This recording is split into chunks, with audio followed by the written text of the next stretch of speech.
99 Dallas police officers have quit or retired in the last 10 weeks, reports say.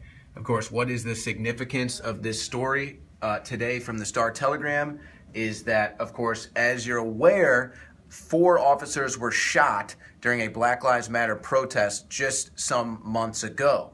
Then, on the heels of that, the police chief in Dallas urged a call to people who want to protest the police to come join the police. They need your help. But now it looks like that plea did not work. No one's surprised. But sadly, the officer's plea, the sheriff's plea to get more people to join the force to help make it stronger and work with the people failed. And now 99 Dallas officers have quit or retired in the last 10 weeks.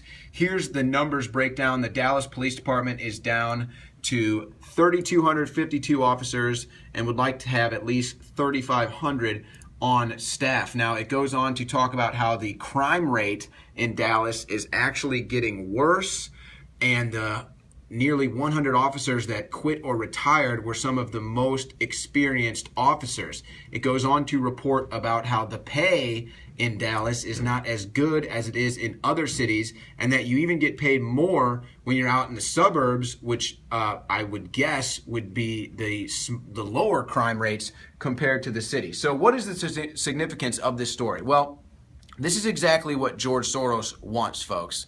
First, you get the people divided in the streets, protesting, citizens versus police, black people versus police, black people versus white people. That's the division. And then this is how they go about conquering.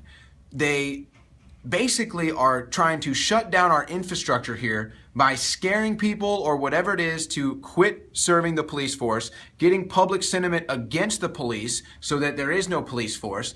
At the same time, they want to come after the guns. So let's say that these two trends continue. More regulations on guns, more infringements on the Second Amendment, and also less people wanting to become police officers, and then these police departments becoming stringent as far as their resources and personnel are concerned. That is a mixture for bad times, okay? So you've got police officers quitting, crime rates going up, and then at the same time, they're going to try to take your guns. What is the equation here? What is the final equation here, folks? A total overthrow, new government. That is what people like George Soros are going for. This is the result. This is the direct result of George Soros funded protests such as Black Lives Matter. So I ask you, if you are involved with Black Lives Matter, is this what you want? Do you want police officers to quit? Do you want crime rates to go up?